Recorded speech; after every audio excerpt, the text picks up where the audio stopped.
Welcome to the deep dive.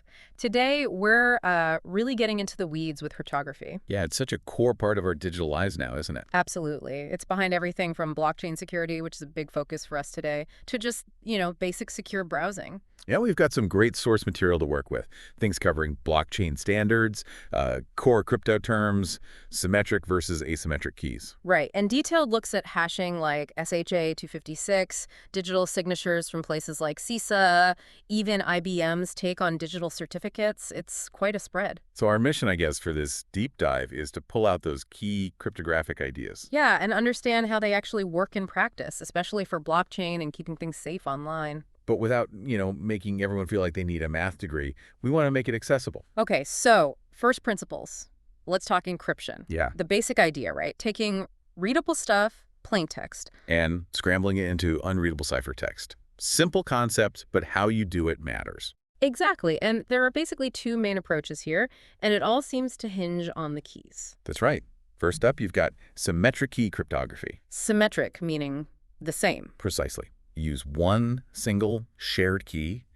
The same key locks the data, encrypts it, and unlocks it, decrypts it, sometimes called secret key cryptography for that reason. Okay, so if we both have the key, we can securely talk. And I read it's pretty fast. Very fast. That's its main strength. Really good for encrypting and decrypting large chunks of data efficiently. Makes sense. But what's the catch? Well, the catch is that shared key. How do you get it to the other person securely in the first place? Ah, right. If someone intercepts the key while you're sharing it. Game over. The whole encryption is compromised. That's the classic key distribution problem. And it mostly just provides secrecy, confidentiality. Yeah, primarily. It doesn't inherently prove who sent something or if it was messed with. Which leads us nicely into the other side of the coin. Asymmetric key cryptography. Right. And this is where things get, arguably, a bit more clever. Instead of one key, you have a pair. A pair. Yep, mathematically linked. A public key and a private key. And the names give it away a bit, I guess. Public key is public. Exactly. You can share your public key freely with anyone. But the private key, that stays absolutely secret. Only you have it. Okay, so how does that work for sending a message securely? Well, if someone wants to send you a secret message, they find your public key, which you've shared, and use that to encrypt the message. Okay. And here's the magic bit. Once it's encrypted with your public key, the only way to decrypt it is with your corresponding private key. Ah, so you don't need to share the secret decryption key. Precisely. It neatly solves that key distribution problem we had with symmetric keys. I saw a good analogy for this, the mailbox. Yeah, that's a classic one. The mail slot is like your public key. Anyone can put a letter, an encrypted message, through the slot. But only the person with the actual key to the mailbox, the private key, can open it up and read the letters. Exactly. It captures the idea really well. And this asymmetric approach offers more than just keeping things secret. Oh, yes. Because of that private key element, it gives you authenticity, you can prove you sent something, and non-repudiation. Non-repudiation, meaning you can't deny sending it later. Correct. Very important for things like digital signatures, which we'll definitely get into. Are there downsides to asymmetric then? It sounds pretty good. Well, the main one is speed, or lack thereof. The math involved is more complex. So it's slower than symmetric? Generally, yes. Yeah. Significantly slower, especially if you're trying to encrypt large amounts of data. It can be computationally heavy. And you absolutely cannot lose that private key. Definitely not. Lose the private key, and any data encrypted to your public key is effectively lost forever. Plus, you need to be careful about how public keys are distributed to avoid things like man-in-the-middle attacks. Okay, so you have fast but needs secure key sharing, and slower but solves key sharing and adds other features. How are they used in the real world? Do people just pick one? Often, you actually see a hybrid approach, best of both worlds. How does that work? Think about secure websites, HTTPS, TLS. When you connect, your browser and the server often use asymmetric encryption first. Okay. Why? To securely exchange a symmetric key. These the slower, more secure asymmetric method, just to agree on a temporary shared secret key. Ah, and once they both have that symmetric key. They switch to using the much faster symmetric encryption for all the actual data being sent back and forth during that session. That's clever. Use the secure method to set up the fast method. Exactly. It's a very common and efficient pattern. So, shifting focus specifically to blockchain now, public key cryptography is obviously huge there. It's fundamental. Your blockchain wallet, for instance, is essentially a public-private key pair. The public key is like my address, where people can send me crypto. Precisely. That's the public part everyone can see. Your private key is what you use to prove you own the assets at that address and authorize sending them elsewhere. So when I send Bitcoin or whatever, I'm signing that transaction. You're digitally signing it using your private key. That signature is mathematical proof that you initiated it. And everyone else on the network can check that signature. Using your public key, yes. They can verify that the transaction is legitimate and came from the owner of that address, all without ever seeing your private key. It ensures authenticity. Okay, so that covers securing the transactions themselves. But our sources really hammer home the importance of hashing for blockchains. Well, its unchangeable nature, immutability. Absolutely. Cryptographic hash functions are the other major pillar here. So what is a hash function in simple terms? Think of it like a blender, maybe. You throw any data in a word, a book, a movie, Any size. any size, and it blends it down into a fixed size string of characters, a digital fingerprint, basically, a hash value or digest. Fixed size is key. The example showed like a tiny bit of data and a huge file, both producing the same length, SHA-256 hash. Exactly. SHA-256 always gives you a 256-bit hash, regardless of input size. That compression is one property. Another huge one is the avalanche effect. Avalanche effect. Sounds dramatic. It means even a tiny, tiny change to the input data. Like changing one letter. Yeah, change the lazy dog to the lazy dogs. And the resulting SHA-256 hash isn't just slightly different.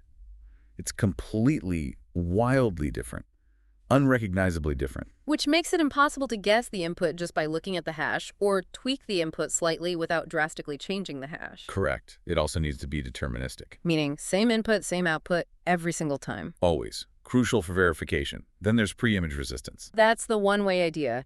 Easy to calculate the hash from the data, but practically impossible to go the other way, find the data from the hash. You got it. And collision resistance is vital too. Meaning it should be incredibly hard to find two different inputs that somehow produce the same hash output. Computationally infeasible is the term usually used.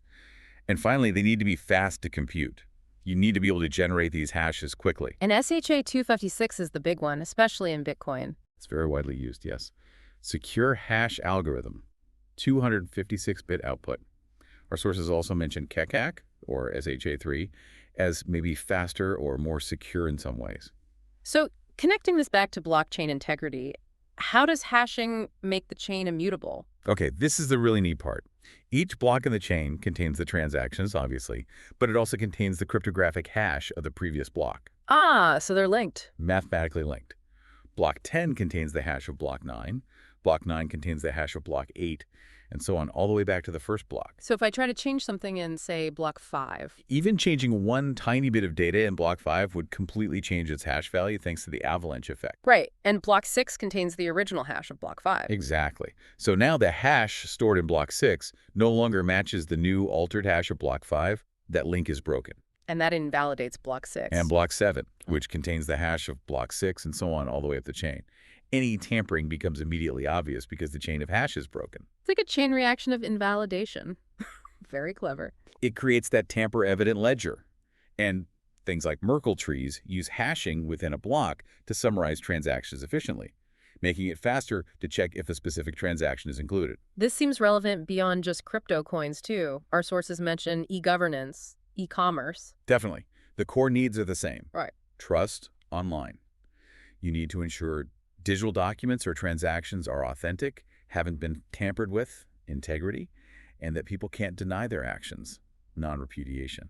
Cryptography provides the tools for that. Exactly. Digital signatures, encryption, they help control access and provide that necessary layer of trust for online business and government services. Okay, let's zoom in on digital signatures then. We've mentioned them, but how do they actually work? So a digital signature is basically a way to mathematically tie your identity to a specific message or document, proving it came from you and hasn't been changed. Like a virtual fingerprint for data? That's a good way to put it. And significantly more secure than just, typing your name or pasting an image of a signature. So what's the process if I want to digitally sign something? Okay, first, you take the message you want to sign and you run it through a hash function like SHA-256. To get that unique fixed size hash digest. Exactly. Now you take that hash digest and you encrypt it using your private key. Huh. Using the private key this time. Yes. Remember, only you have your private key. Encrypting the hash with it creates the digital signature. And then you send the original message plus this digital signature. Correct. The message and the signature travel together. Okay, so I received this signed message. What do I do to verify it? Right. The verification process has a few steps. First, you take the message part you received, and you calculate its hash using the same hash function the sender used. So I generate my own hash, the message content. Yep. Separately, you take the digital signature that came with the message. You then use the sender's public key, which you presumably have access to decrypt that signature. And decrypting the signature should give me. The original hash digest that the sender calculated before they encrypted it. Okay, so now I have two hash values. The one I calculated from the message and the one I decrypted from the signature. And the final step is simple. You compare them. If they match. If they match, it proves three critical things. One, integrity. The message hasn't been altered since it was signed, because if it had, the hash you calculated wouldn't match. Makes sense. Two, authenticity. Because only the sender's private key could have created a signature that decrypts correctly with their public key, it verifies it came from them. Assuming your private key is secure. A very important assumption, yes. And three, non-repudiation. The sender can't easily deny sending it because the signature mathematically links them to that specific message. That's powerful. Now, where do things like PKI and CAs fit in? Public key infrastructure and certificate authorities. Good question. So we said you need the sender's public key to verify their signature.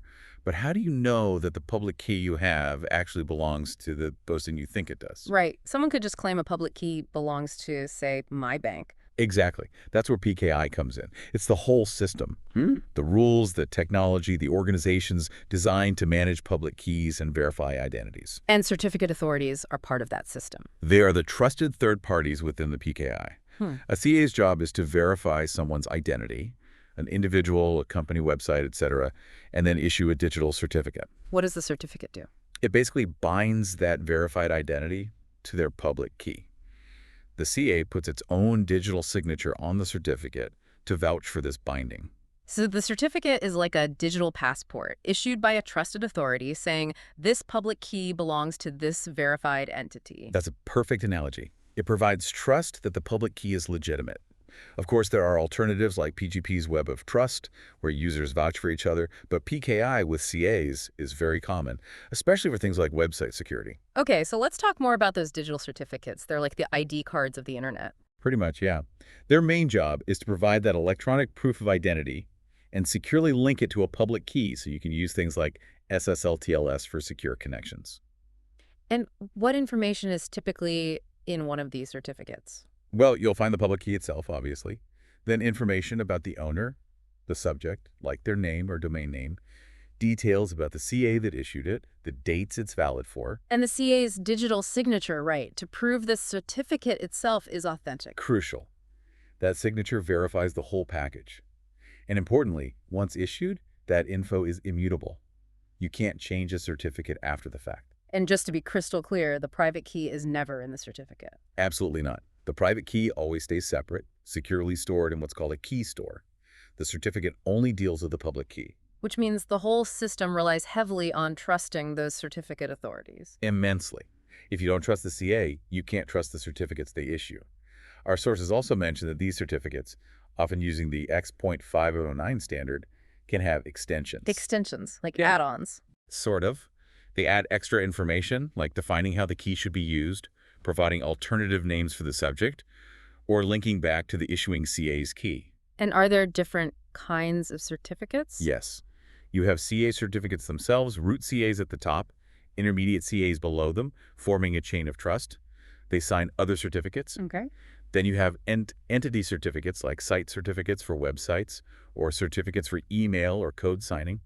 The sources also mention specific types like wireless or smart card certificates. How are these things managed and protected, especially thinking about complex systems? Well, on systems like IBM ZOS, you have tools like GizKeyMan for managing key database files and RACCDcert for managing keys within RACF key rings. And protecting those stores is vital, I assume? Absolutely critical. Key databases might be protected by file permissions or passwords, while RACF key rings rely on the security of the RACF database itself. But ultimately, the security boils down to protecting that private key. Right. If the private key gets compromised, the certificate associated with the public key is useless for security. Exactly. And things like key size matter too. Longer keys are generally harder to break, but take more processing power. Also, when you move certificates around, you need compatible formats and the right transfer mode, binary versus text, to avoid corruption. Wow, okay. That was definitely a deep dive. We covered a lot of ground from basic encryption concepts to the nuts and bolts of certificates. We really did. Let's try and boil down the key takeaways then. Sure. I mean, the big picture is that cryptography is just essential plumbing for digital trust, especially in blockchain. It's not just an add-on.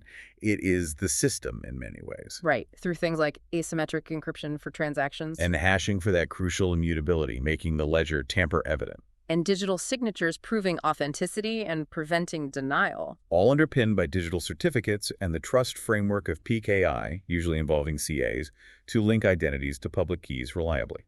So understanding symmetric versus asymmetric, why hashing works, and how PKI provides trust that gives you a pretty solid foundation for navigating digital security. Absolutely. It helps make sense of why things like HTTPS work, why blockchain can be secure, and why digital signatures are meaningful. Okay, so to wrap things up, here's something for you, our listeners, to think about. We've talked about the current state of cryptography, but the threat landscape is always changing. We hear about things like quantum computing potentially breaking current encryption methods. A major potential disruption, yes. So the question is, how does cryptography need to evolve? How do these methods adapt to stay ahead of new threats and maintain the trust we pour into our digital systems? What does that mean for the long-term security of our data and maybe even the future viability of technologies like blockchain that depends so heavily on today's crypto? That's the multi-billion-dollar question, really. Constant evolution is needed. Definitely something to chew on. Thanks for joining us on this deep dive.